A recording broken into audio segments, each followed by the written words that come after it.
running might be the only sport that it's a free one. Because everyone can kind of get started and achieve their goals if they put themselves to it. Everybody's running and it's all over social media, and you have like the cute outfits and all the gear and everything. For marathon, I don't know. I think it's a different beast. Hello and welcome to episode 1 of Not That Good Yet podcast. Today's guest is Rodi. She does Pilates, she runs, and she's always looking up for a new challenge to get her moving. We talk a little bit about motivation, getting out of the house, and what's up with the running world right now. It was a really fun conversation, and I hope you enjoy it too. Make sure to leave a follow and a rating on Spotify, Apple Podcasts, or whatever you're listening in. It really helps the podcast grow. Thank you so much for being here and tuning in.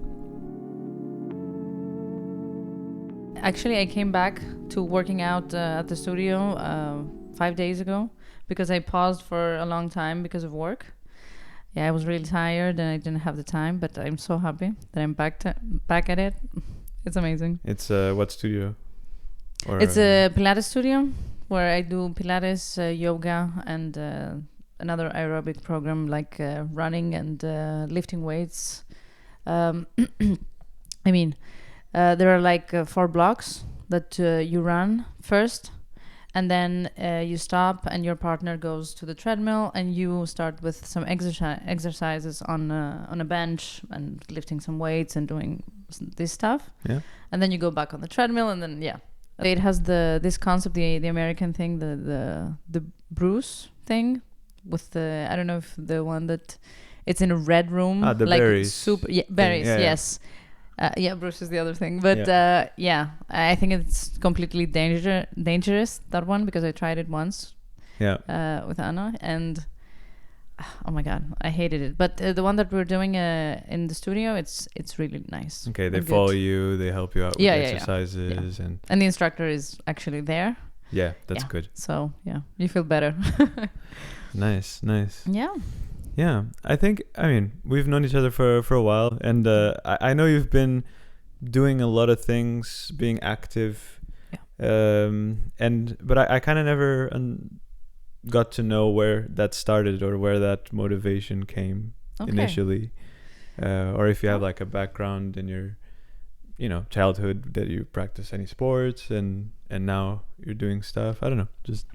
Okay, I mean, like in every Greek family, I think your parents start taking you to like a sports thing that you need to do because it's good for you. And I was swimming for 8 years, and then I did water polo for another 2 because I also get a bit bored by just doing one thing. Yeah. And then how is that water polo? It was tough. A friend of my dad's actually was an instructor, and that's how we said like, okay, let's try it. It was really nice, but I started getting back problems while I was a teenager, so I left it at that. And what age? To be honest, I think I was doing it while I was 13 or 14, something like that. I was young. And then I did like track training. I don't know if it's called running, this thing, like for half a year. I didn't like it. But what, like sprints? Yes. And jumps and stuff? Yeah. Just overall track and field? Okay. But I didn't love it back then. And then I started Pilates, which I loved and I am still doing. But I got a long pause from sports while I was a student, which I think was one of the worst decisions I've ever made. And I got back to sports and like doing activities when I came to Copenhagen. Okay. I mean, I was working also in Athens for 2 years, and I was doing some Pilates, but that was it. Yeah. And I really started loving it, but Athens is not like a city that you can go around very easily without spending so much time. Yeah. So I was doing it like twice a week. But here, everything is like, I think, more approachable. You have, fitness is like on another level here. Yeah, and it feels like everyone is kind of active in their own way here. Yes. It's kind of hard to miss because you have friends that are doing all sorts of things. Exactly. So actually, that's how it started, and To be honest, I think because the feeling that I got when I came to Copenhagen at some point, it was that I feel more free here. I like in Greece, I was also like so shy, and sometimes when I did not feel good with my body, for example, I was not going out. It was not a very big deal for me, and I tried to make sense out of it. But like I was a teenager, it was not the best thing for me. And the same thing happened when I was a student. When I stopped completely doing workouts or anything at all, and then when I came here, I just like felt the freedom of even if I don't feel good, nobody's gonna judge me. I am the one who is doing that. So I just started like once I was like so shy, I went, and I haven't stopped since. But you went out for a run or for yes, first for a run, yeah. and then I found the studio and started there. Yeah. All right. And all right. I've been loving it ever since. Cool. Yeah. Yeah, it's funny that difference between countries. Yeah. Because I mean, being from Portugal, I never felt that in Portugal. I mean, I think more the putting consistency towards something was seen as like, you're doing so much. Yeah. Like don't overreach or something. Yeah. Because I also feel like I didn't have anyone being super consistent with sports in my family. Well, I mean my sister actually, but it was always on a level that was very friendly and nice, and never like trying to push a bit your limits on getting to something. So I think that was more the my mental limitation back there. And here, I think I also had that thing. I also stopped exercise for a while, and I feel like for me was fine. I was still active while moving here. I still biked everywhere and kind of stayed active in some ways, but was when I saw that my metabolism was changing and kind of not adapting to my lifestyle, that I was like, okay, maybe I should start doing something for my well-being, and yeah, that's where I started again. Okay. Yeah. That's nice. But I mean, you also, that's how you started like also dreaming about like getting better at something. Also, you started running at that point? Yeah. I mean, I think 2 years ago, I always liked running. I've run in the past. So I was like, let's go for this. So let's just set a big goal in the future and just work for it and see where it goes and trust the process. And now I'm doing this, so which is even another step that I'm enjoying to do. So yeah. But you're doing great, as we've seen from your last race, of course. Thank you. Yeah. But then you started running and being more active with Pilates and yoga here in Copenhagen, and then. What kept you going? How did you structure that? Did you have any guidance? How did you go about it? Because I think a lot of people, when they're trying out new things, in another conversation I had with a friend here, is that he's very open to just not taking himself very seriously and just trying something even if he's not good. Okay. How did you go at that? How did running felt in the beginning, if you were? Okay, actually, I know more things now than I knew before. I mean, in the beginning, I didn't know anything about running. I was just doing it. I had, I think the motivation came because a friend of mine started running out of nowhere. He loved it. Like he's really good right now. He's been running, I think, 5-6 years. Yeah. And then I just started like slowly. He gave me some guidance, as you said, and then I just took it from there, and I just went with it. But I was not very consistent as I am now in running, and I love that I stick with it, because I have like my ups and downs with it. Because I mean, there are a lot of runners that say I cannot think of not going out for a run. That's not me, at least not yet. But I love that. I maybe if I stop doing it, then I come back to it because I like it. I like it a lot, and I see also what you said before, that I can see and I can feel the change that is happening also on my body when I'm doing it, and I feel great with it. Right. Yeah.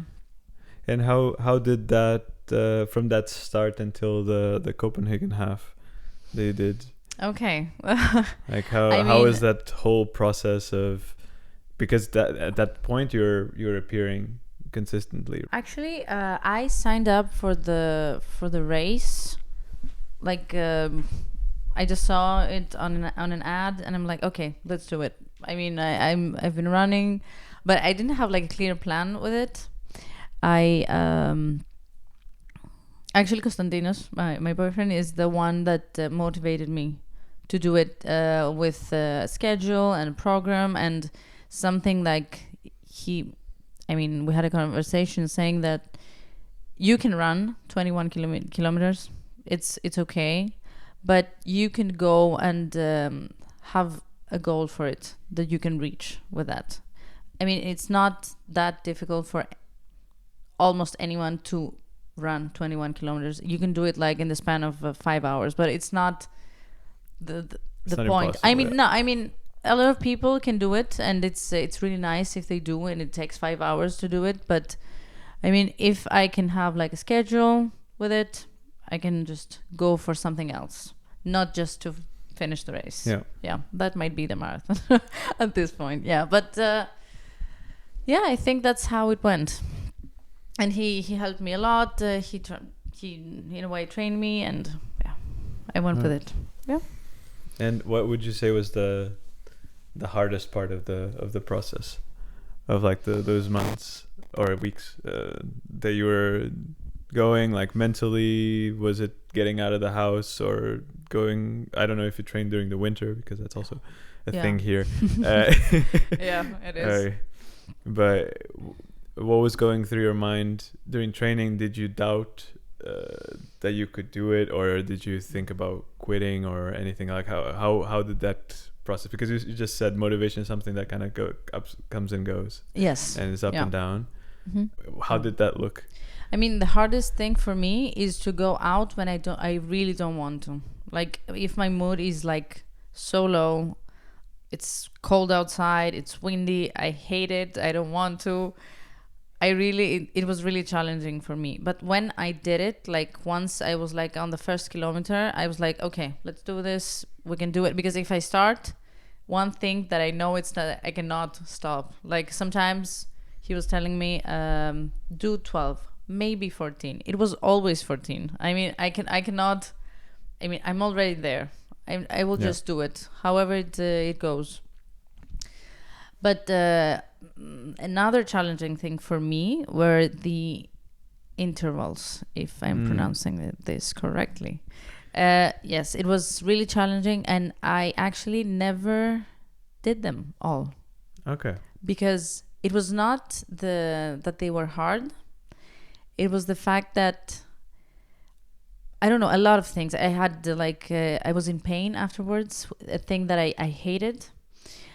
Which now I start, or injury kind of. I think muscles, because my legs were not used to running, also running fast. So I didn't like it. And then I think I overworked out at the studio as well. So it was too much for my body. And then I had like, I don't know how to say it, but like a downgrade with my plan and everything. Yeah. But now I'm back. Because after the half, I didn't run for 2 months, I think. Maybe twice, but that's not anything. And now I'm back. I am embracing the pain. And I am doing them. I start doing them, and it's getting better. And that's the reason I put also the challenge that I did on February. Yeah, and I want to talk about that as well. I had to, in the beginning when I started running, intervals was the fun part. And the easy running was just I had to kind of pull myself back to not run too fast. But yeah, with the intervals, I always liked it. But I mean, I've had experiences in the past with my time when I did rowing, when I was in high school, that I was going out really hard and my heart rate was really going up there. So I kind of know how it is to be in that point State, where your heart rate is super high and you feel like you're kind of should give up, but you still keep going, and you're in that limbo of am I gonna survive this? Yes. And I think it's also a thing you kind of get used to once you are in that state.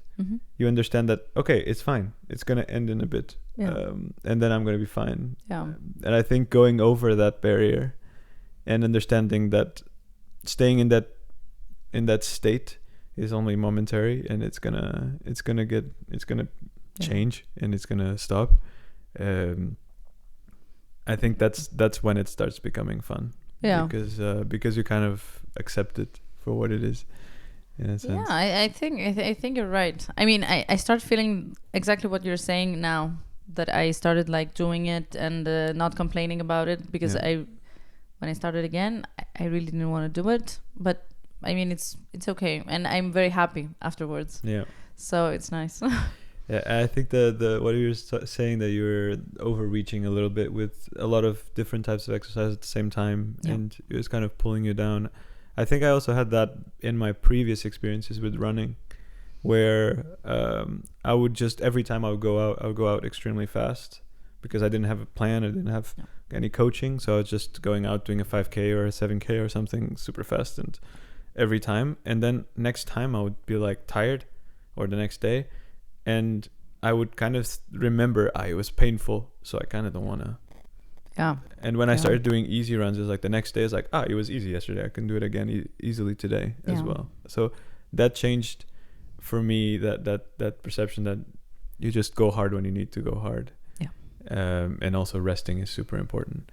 And the other thing is, in peak weeks that I've had maybe a month ago, before the race I had just a week ago, I remember I overreached a little bit. I ran a bit more kilometers than I should have that week, even though it was peak. I risked it a little bit, I have to say, and I took maybe a week to fully recover, because I was kind of on a low. Like, I felt emotionally kind of low. My muscles are not recovering proper. It was kind of harder mentally also to get out of the house, to go train and all that, because just put too much at the same time. And then you also risk injury, which is also not fun, because it might put you on the side for 2 weeks or a month or whatever it is. We don't want that. No. That's no good.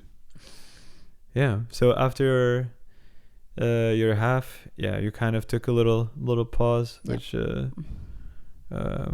and then winter came, I guess. But the toughest one. That was not easy.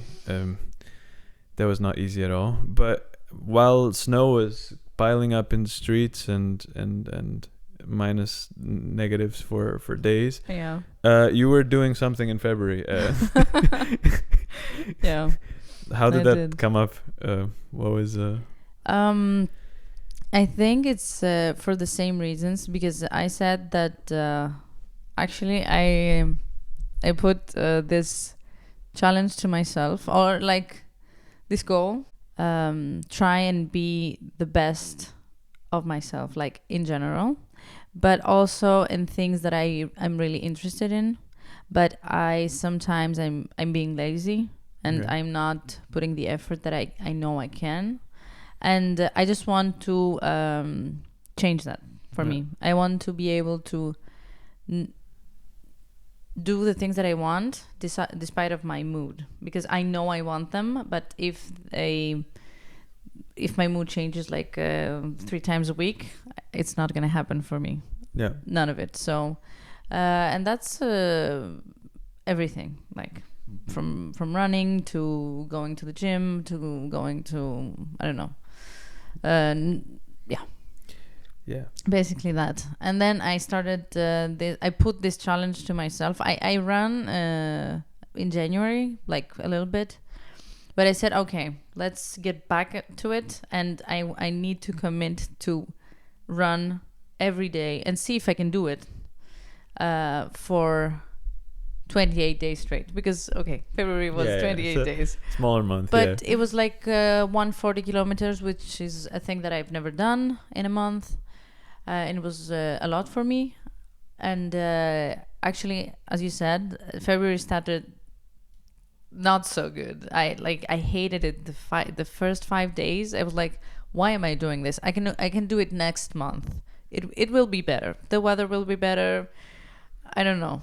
Let's do it then. And then I could not stop because I put this challenge to myself. And I was like, okay, we're doing it.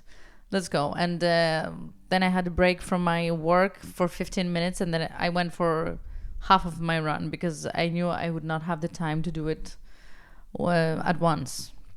And then I just committed to it. And I actually did 150 that month. And I loved it. And now I am going out.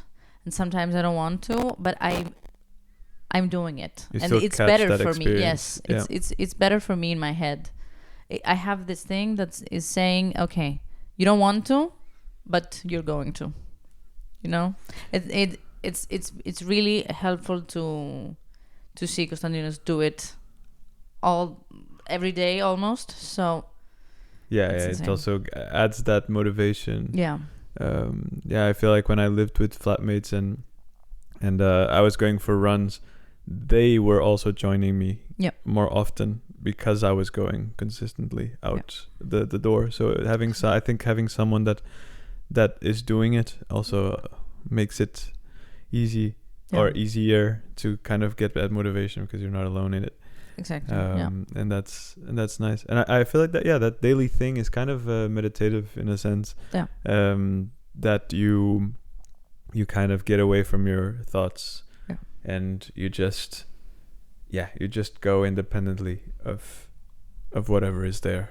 Exactly. If you had the bad day at work, or if the weather is not good, or if it's raining, or if it's something, you still go. And I think, I mean, for me, I love running. So every time I come back from a run, I feel better. I feel happy. I feel refreshed in a specific way.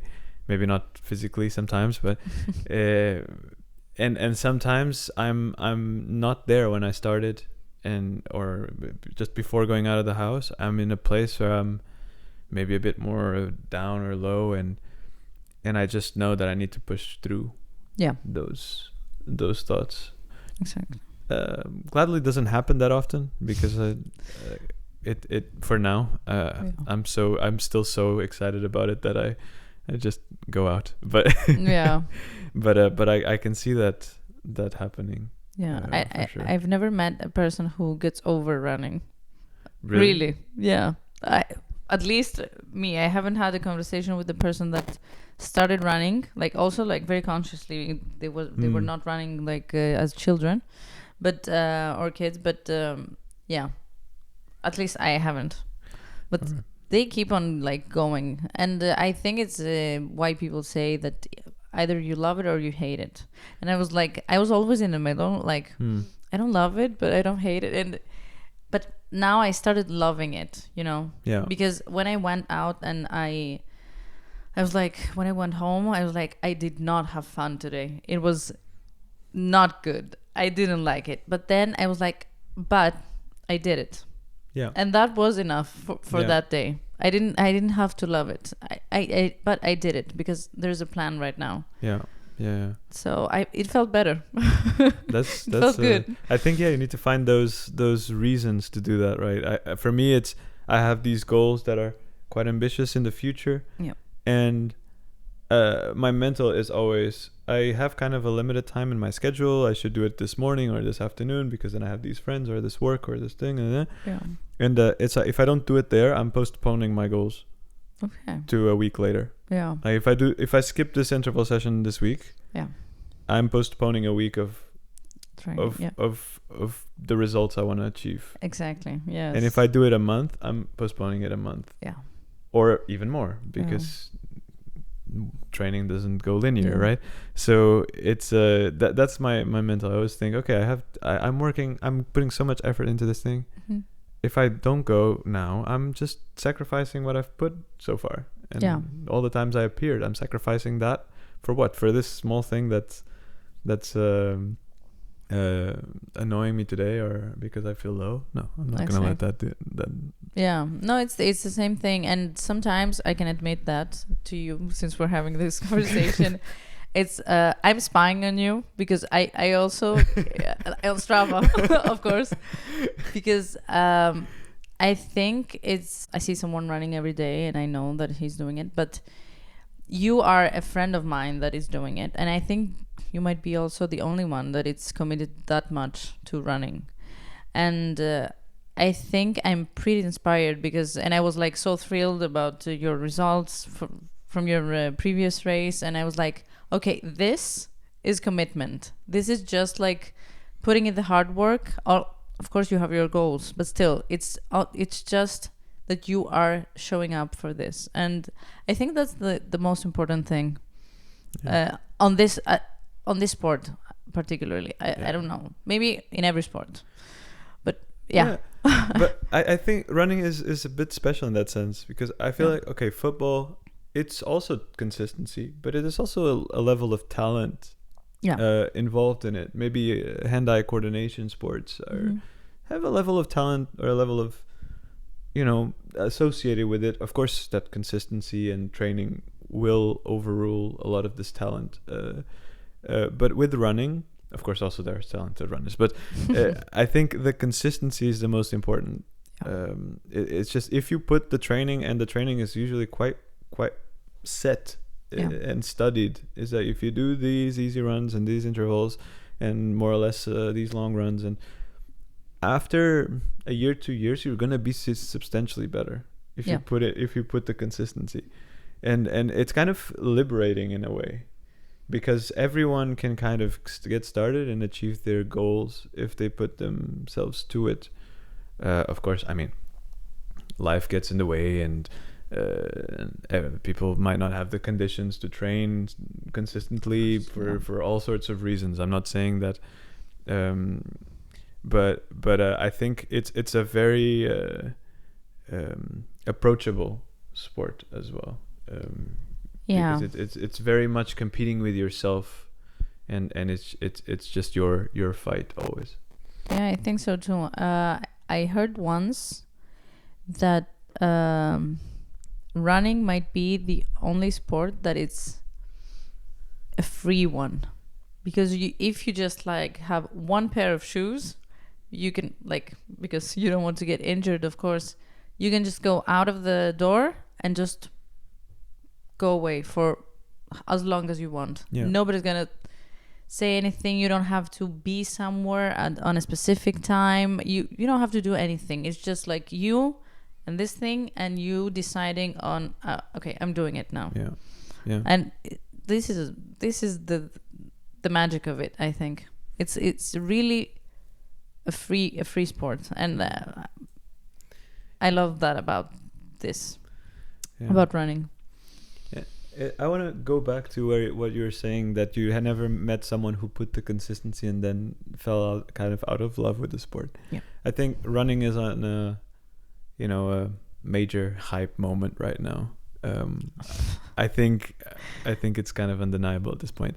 And maybe in the past there were other sports that came and went, and where do you see this like hype and this trend of running going? Because I think a lot of people also look at it because it's so approachable and so easy to get into it. It becomes extremely easy for anyone to just get into it, but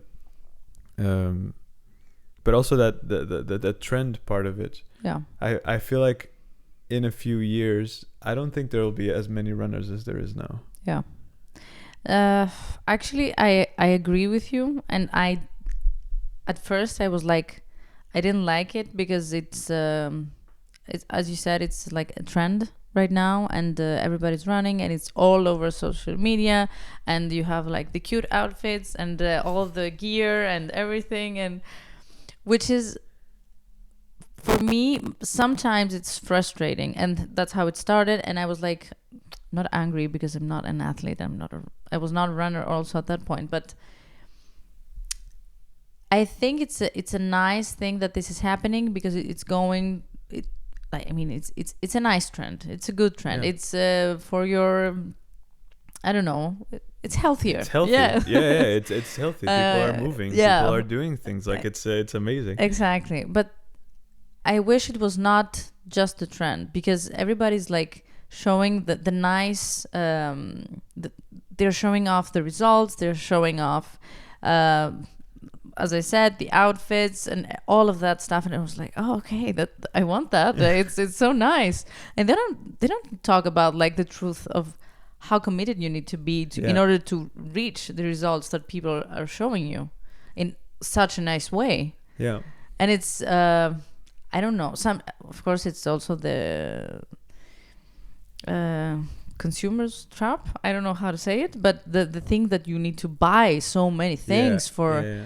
I mean, I had, for example, my sister, she enjoys running once in a while, and she just wanted to run the marathon in Athens. So I was like, okay, did you train for it? No. Okay, let's go and do that. And then she was trying to find the shoes for it.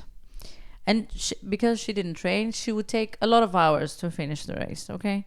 So she didn't know that she needed to be comfortable in those 5 hours. So she was looking at, the fastest shoes with carbon plate, and was like, you're going to be uncomfortable. You're going to want to take off the shoes and like throw them away. Barefoot, yeah. And it's like, it's one thing that she just like saw, and she was like, okay, these are better shoes. And I'm like, yes, but not for you. So I think it's a nice trend, but it needs to be more discussed. Like, people need to know, because I also had these things. Like, I also like the looks of it sometimes. Yeah, me too. Don't get me wrong. Like, it's I love it. It's nice. I'm and especially because we both are into the sport, so it's. I mean, my feed and your feed, I would guess, are all full of this. So, it's something I enjoy. But I like your perspective on it. I think more kind of education, more talking about the process, and less about the aesthetic of it. Yeah, exactly. Because running in the sense is the process.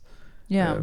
And the equipment is a support for that. Yeah. As you said, it's very easy to run. It's just having a pair of shoes and I think if we look at like old runners, if you see photos of old runners, it's just like cotton shirts and whatever, and it's quite funny to see. Yeah, which, don't get me wrong, I mean, if you want to spend the money to gear up and have everything, but just do it like consciously, in a way that you are doing it right, because I mean, anyone can do anything they want, of course, but the thing that I, again, don't like, it's just like, because I felt it, it's like sometimes you're also jealous of that. Yeah. You're like, why can I not be like this at this moment? And it's like also money-wise, or from whatever perspective you see it, it's tough. Yeah. Social media are tough. Like, we want everything we see and we don't have. But it's not the case, and that's how I started like putting like more logic to it. Like, it's not me in there. It's like another person. It's showing me something. It's something that's nice and blah blah blah. But I'm doing my thing. I own it. Yeah. So that's what I'm thinking about that. And do you have any future goals now? I mean, you set out to do that half marathon. You set out to do the 5K every day in February. Any plans for the future?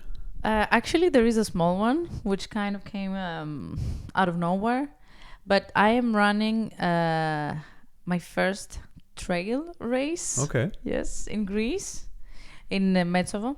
I don't remember the name of the race, but it's 11 kilometers. I've never actually. I ran once on the mountain when I was in Tromsø, but it was snowing. It had snow and everything, so it was not like an actual thing. Yeah. And I'm doing that, and I'm training for that, which is very humbling, I would say, because I haven't run like with elevation because we're in Copenhagen right now. But I went to the gym. I put the treadmill on 15%, and I was like, I'm going to die here. I was walking. I was not running. Damn. Yeah, it was too much.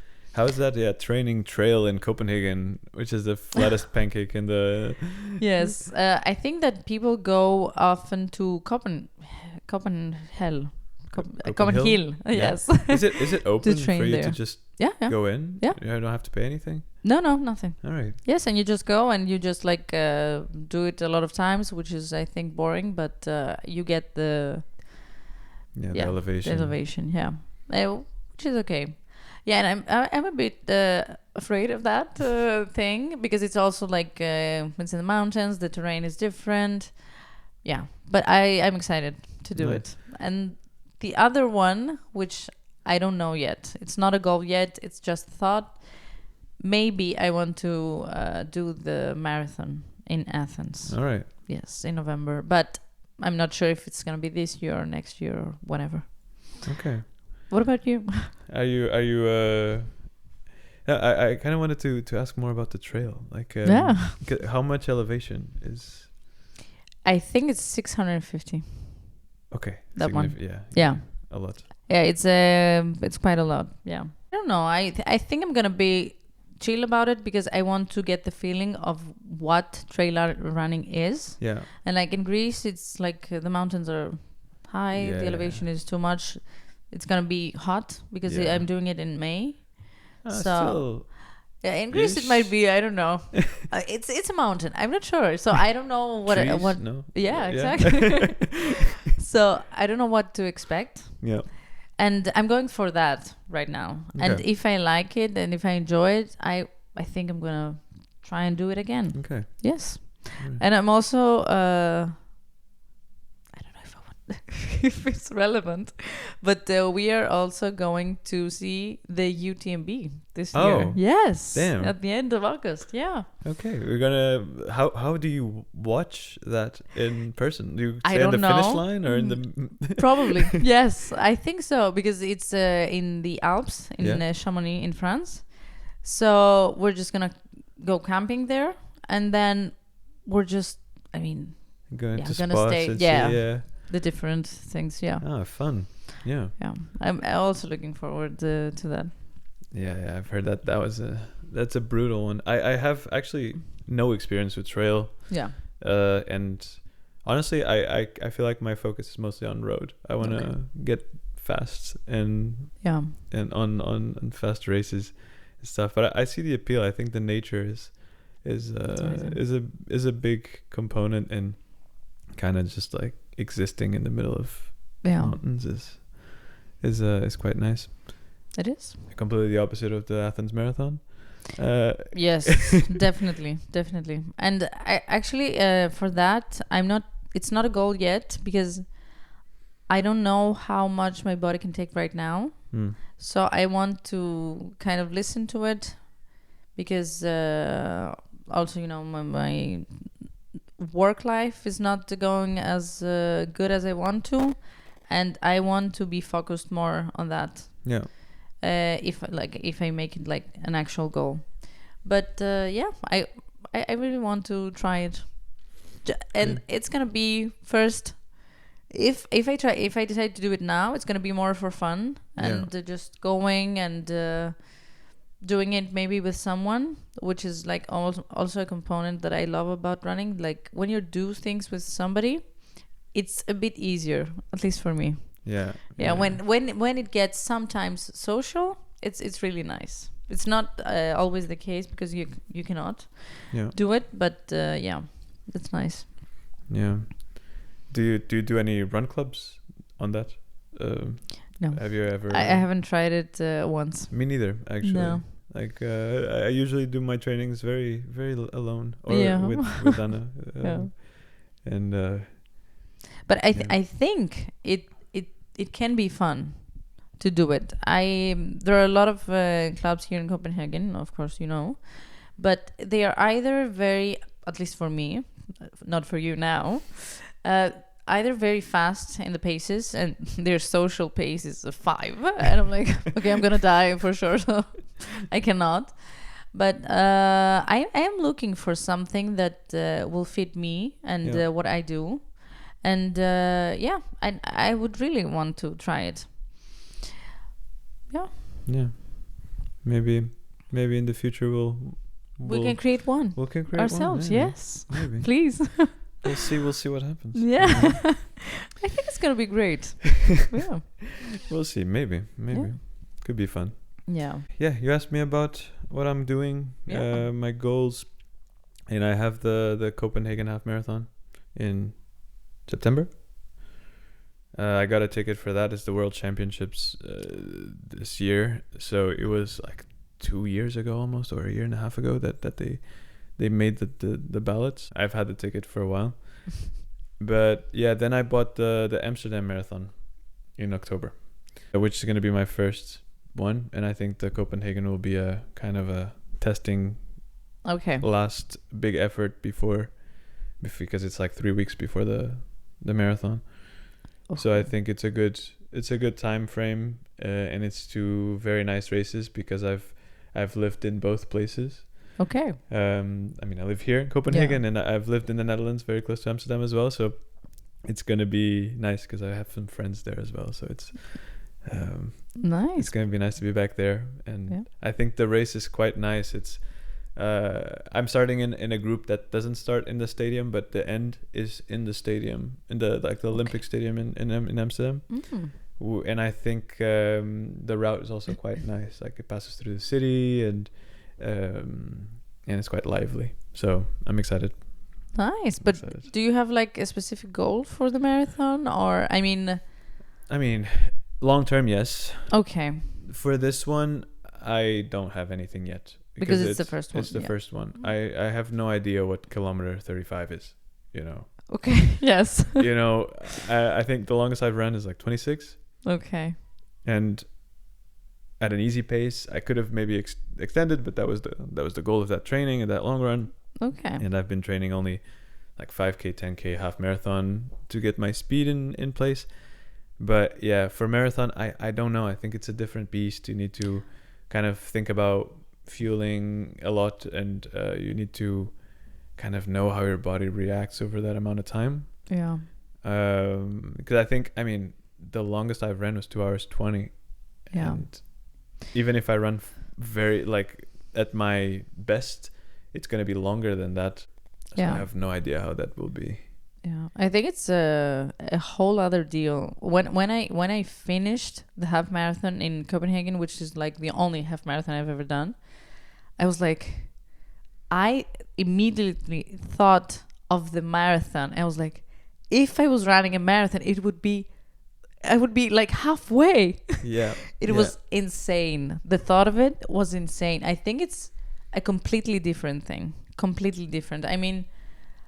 I think also you have a really nice take on what you do with running, because you started like slowly with little kilometers, getting your pace in place with the 5, with the 10, and then with the half marathon, it's going great. And now you're going for the other level, and I think it's really nice how you treat your training, and Yeah, I think I see it as I'm also being coached, and my thought was, if I'm doing a marathon, I want to do it personally. I have a lot of small goals spread around my journey, let's put it like that. But I always wanted to, if I'm doing a marathon, I want to be sure that I'll do it under 4 hours. Okay. And for me to be sure that I'll do it under 4 hours, I need to be way better than and I think now I could do it under 4 hours, but still there's a lot of things that can go wrong. Yes. So I want to be prepared for what might happen. And also another thing is, if I'm not ready and I go, I might injure myself. I might put myself in a situation where I kind of fallen out of the sport just because I overdid it, you know, which happened a bit in my previous races before I started running more consistently. Like I did 2022 Copenhagen half. Okay. And I trained a bit, and I was going out in training. I was going out too hard. I was doing not easy, but like a bit more than easy, zone 3 stuff, like the gray zone kind of training, because I didn't know better. Yeah. And I was kind of going out hard, and then the next day I skipped trainings and blah, blah, and then I did the race. It was such a all-out effort that I didn't run for like 3, 4, 5 months after that, and it took a while to start picking up, coming to running again here and there, even though the result was kind of nice and it was what I was wanting to achieve. But it just made me kind of, after the race, I was like, maybe I'll take a little break. Yeah. And now I did my best result in a half marathon, and I'm back into training, and I want to be better. Yeah. So that's why I think going into the marathon would be a bit risky for me. Yeah. And I think if I'm doing it, I want to respect it, and I want to do it right. Exactly. I completely agree with you. It's the same thing I did. I was so impatient with the training. I was not doing the intervals. I went for the half marathon. The result for me was okay. I mean, without a nice training, you can get, so and so. And like, I was all out. That's the reason I stopped. And I think it's, better. Now you know better. And you need to, I think it's a sport that if you want results, you need to be patient. Yeah. Completely. And be there for that. And I think that's... I admire that. What you're doing. You've learned so much. I think I've had a good progression. I'm quite happy. But I mean, my first races when I started running more consistently also were very humbling, because I didn't know these things, and I was just going out all very fast off the blue and being kind of reckless. I struggled in the end of those races, and I learned maybe I'll do it a different way, and maybe I'll do strengthening to not be injured more as often, and maybe I'll try to learn what feels good to eat before training and before races, and like kind of experiment with all these things until things start clicking. Yeah, and I think you also, another like nice thing about that is that you learn a lot about you, about your body, about your how you feel. You listen to it, and you try not to overdo it, and it's I agree 100%. All right, thank you for coming. Of course, thank you so much for having me. I was so happy. Yes. Yeah, we did this. Yes, perfect.